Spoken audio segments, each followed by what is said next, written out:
Thank you all for coming out and being with us today. And I think I'm in pretty safe hands today, Captain. Appreciate you being here, and these individuals that are with us. We've assembled a team that get things done, and I'm very proud of what our men and women in law enforcement and our uniformed troops have done in the state of Texas, and they protect something really precious in this state. And it's the folks that call Texas home, and it's the men and women who will make Texas home in the future. Texas Rangers, Texas military forces, our DPS troopers, local law enforcement. This is a team of skilled, experienced individuals who are ready to handle just about anything that comes their way. And today I'm here to announce our plans to enhance efforts to protect our citizens by introducing what we're calling Ranger Recon Teams. They'll be deployed to high traffic, high crime areas along the border. They'll give us boots on the ground, put people in these hot spots no matter what or where they may exist. It's the latest effort of a very aggressive action that we've taken to fill the gap that's been left by the federal government's ongoing failure to adequately secure our international border with Mexico.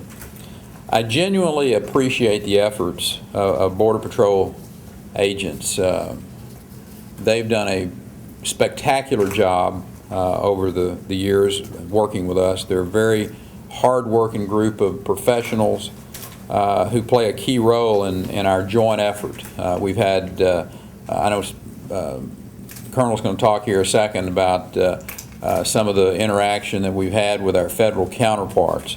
But the fact of the matter is that Washington is shortchanging them and not giving them the support that they need to be able to do their job. And as a result, we're having to dedicate our resources in the state of Texas to deal with the challenge that we have along the Texas-Mexico border and the ensuing issues that that porous border has created all across the state of Texas.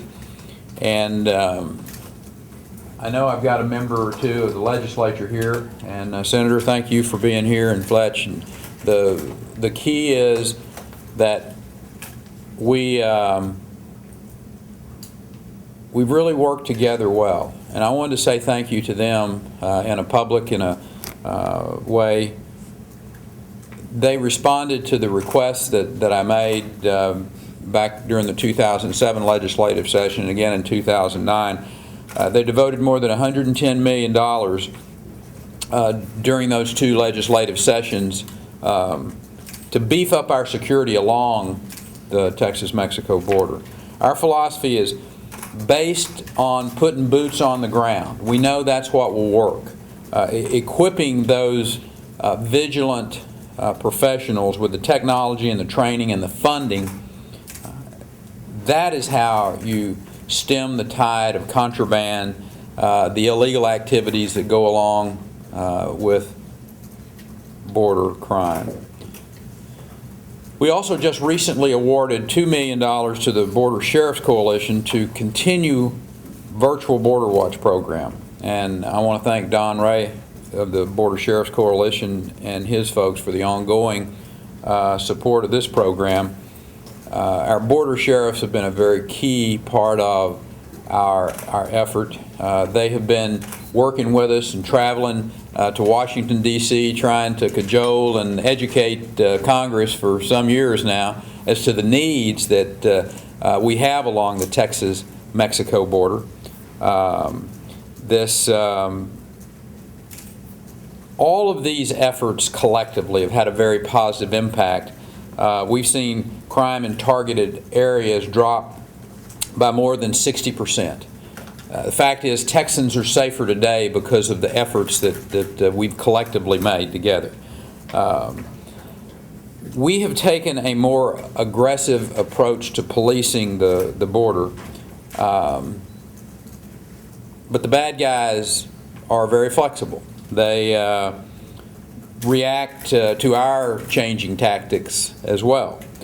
Up and down the border, smugglers are constantly probing for the blind spots, the weak spots, if you will. They're studying our routines. They're adapting on the fly.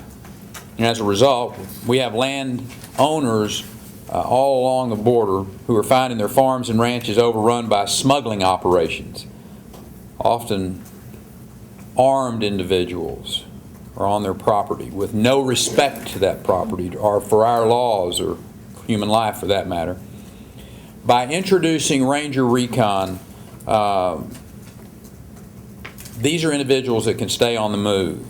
We can stay one jump ahead of the cartels and beat them at their own game.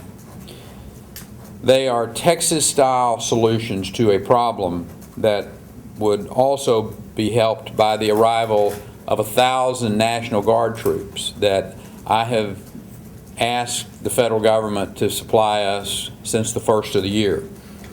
In the absence of a clear answer on those troops from Washington, we're going to keep doing what we do, and that is pursuing solutions to the problems that we're faced with. Our vigilance will not waver as the situation across the border continues to worsen. The drug cartels continue to battle the government and each other for that matter, for dominance along that border. And we begin to see incidents of spillover violence in our communities. We must protect our citizens, and we will protect our citizens, no matter the cost. These teams are an essential part of that effort.